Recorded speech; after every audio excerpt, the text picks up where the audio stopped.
দেশ জুড়ে রাজনৈতিক অস্থিরতার মাঝেই শুরু হলো এক নীরব বিপ্লবের যাত্রা। জাপানে পৌঁছেছেন প্রধান উপদেষ্টা ডক্টর মোহাম্মদ ইউনূস।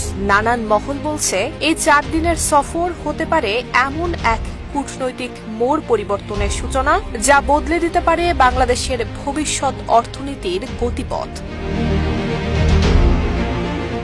28 মে টোকিও সময় দুপুর 2:15টায় ডক্টর মোহাম্মদ ইউনূসের বিমান ছুঁয়েছে জাপানের মাটি। এই সফর ঘিরে কূটনৈতিক মহলে চলছে জোর গুঞ্জন। টোকিওতে ফিউচার অব এশিয়া সম্মেলনে অংশ নিচ্ছেন তিনি।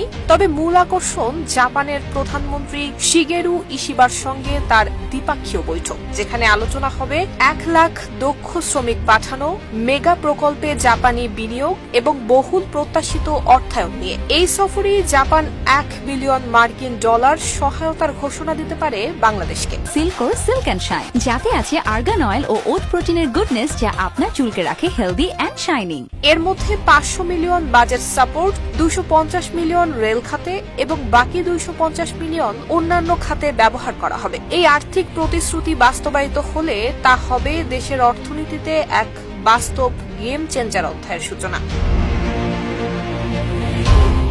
জাইকার সঙ্গে বৈঠক, 7টি সমঝোতা স্মারক স্বাক্ষরের সম্ভাবনা এবং মাতারবাড়ি মহেশখালী প্রকল্পে নতুন বিনিয়োগ, সব মিলে এই সফর 8-10টা সরকারি সফরের মতো নয়। এখানে বাংলাদেশের তরুণদের জন্য খুলে দেওয়া যেতে পারে জাপানের শ্রম বাজারের দরজা। তৈরি হতে পারে বহু মিলিয়ন ডলারের অর্থনৈতিক করিডোর। এয়ার কানেক্টিভিটি বিষয়েও আশাবাদী পররাষ্ট্র মন্ত্রণালয়। জাপানের সঙ্গে বন্ধ হওয়া সরাসরি বিমান যোগাযোগ পুনরায় চালু করা, দ্বিপাক্ষীয় বাণিজ্য নতুন উচ্চতায় তোলা এবং দীর্ঘদিনের অমীমাংসিত ইস্যুতে অগ্রগতি, সবকিছু মিলিয়ে এই সফর যেন শান্ত এক কূটনৈতিক বিপ্লব। এর পাশাপাশি ডক্টর ইউনূসকে জাপানের এক বিশ্ববিদ্যালয় থেকে বিশেষ সম্মাননায় ভূষিত করারও কথা রয়েছে, যা এই সফরের প্রতীকী এবং আন্তর্জাতিক গুরুত্ব আরও বাড়িয়ে তুলবে।